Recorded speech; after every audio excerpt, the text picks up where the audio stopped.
कश्मीर के पूर्व उप मुख्यमंत्री कविंद्र गुप्ता ने न्यूज 18 से बात करते हुए कहा है कि कल गृह मंत्री की मीटिंग में राजौरी घटना सहित कई मुद्दों पर बातचीत हुई। इसके अलावा भड़काऊ बयान देने वालों पर भी बात हुई। कविंद्र गुप्ता ने कहा कि जल्द ही गृह मंत्री जम्मू कश्मीर आएंगे। साथ हैं जम्मू कश्मीर के पूर्व उप मुख्यमंत्री कविंद्र गुप्ता जी। सर, कल गृह मंत्री जी के साथ मुलाकात थी, कैसी मुलाकात रही और किस तरह की चीजें डिस्कस हुई हैं? देखिए, जम्मू कश्मीर के विषयों को लेकर के समय समय पर इस प्रकार की बैठकें होती हैं। जो रिसेंट डेवलपमेंट्स हैं, जैसे कुछ राजौरी हत्याकांड हुआ, उसके बारे में थोड़ी जानकारी देनी थी। और बहुत से लोग जम्मू कश्मीर की परिस्थितियों को बिगाड़ना चाहते हैं और हमारी विपक्षी पार्टियां उस पर भी इस प्रकार की भाषा का प्रयोग करती हैं, जिसके कारण से वहाँ का माहौल ख़राब होता है। जम्मू कश्मीर बड़ी मुश्किल से सुधार आया है।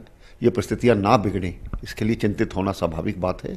गृह मंत्री जी के ध्यान में ये सब चीज़ें बातें लाई गई हैं। और कुछ करंट इश्यूज़ हैं, रहबरे जंगलात, रहबरे खेल, इस प्रकार से और कई विषयों को लेकर के उनसे चर्चा हुई। तो मुझे लगता है कि निश्चय ही जो गृह मंत्री जी ने बताया कि आने वाले वीक में वो जम्मू कश्मीर में आएंगे और करीब से उसकी सारी जानकारी लेंगे और उस पर एक्शन होगा। तो सर, जिस तरीके से विपक्षी पार्टियां आरोप प्रत्यारोप लगाती हैं, लगातार सवाल उठाती हैं कि सब कुछ ठीक नहीं हुआ, तो गृह मंत्री जी का किस तरह से, उनका क्या कहना था? देखिए, आज अगर जम्मू कश्मीर की स्थिति सुधरी है, जिन लोगों ने इन परिस्थितियों को बिगाड़ा, लगातार 75 साल 370 के आड़ में हम जीते रहे, जिसके कारण से अलगाववाद, आतंकवाद, भ्रष्टाचार, परिवारवाद, इस प्रकार की चीज़ें वहाँ पर फली।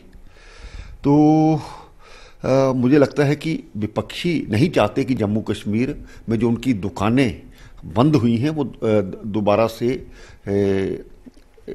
इसी तरह से चलती रही। इसलिए ज़रूरी है इन लोगों पर लगाम लगाना, इन लोगों पर चेक लगाना।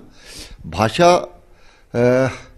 किस प्रकार की होनी चाहिए शायद उनको नहीं पता लगता, और ख़ास करके बार बार पाकिस्तान से बात करने की वकालत करना, जो पाकिस्तान जम्मू कश्मीर में आतंकवाद फैलाने की एक प्रयास करता है।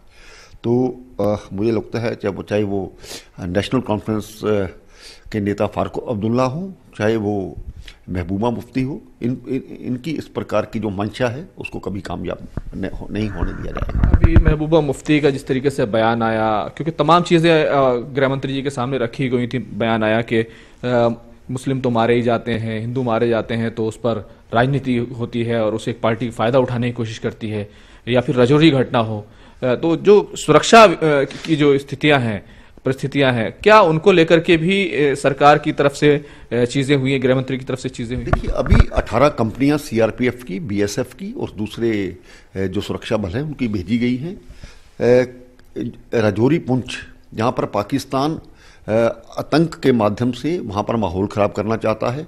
अभी पिछले दिनों में पहाड़ियों को और ख़ास करके जो हमारा एसटी समाज है उनको कुछ रिजर्वेशंस दी गई हैं, जिसके कारण से 75 साल वो वंचित रहे। आज वहाँ पर हिंदू मुस्लिम करके माहौल ख़राब करने की कोशिश की जा रही है, जिसको बर्दाश्त नहीं किया जा सकता।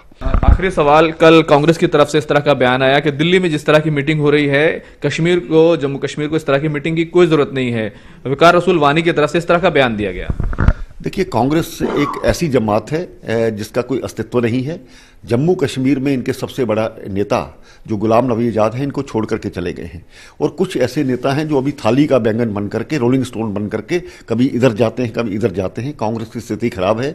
जम्मू कश्मीर में कांग्रेस का कोई अस्तित्व नहीं है। बहुत बहुत शुक्रिया। कैमरामैन संजीव वर्मा के साथ खुर्रम शहजाद, न्यूज़ 18।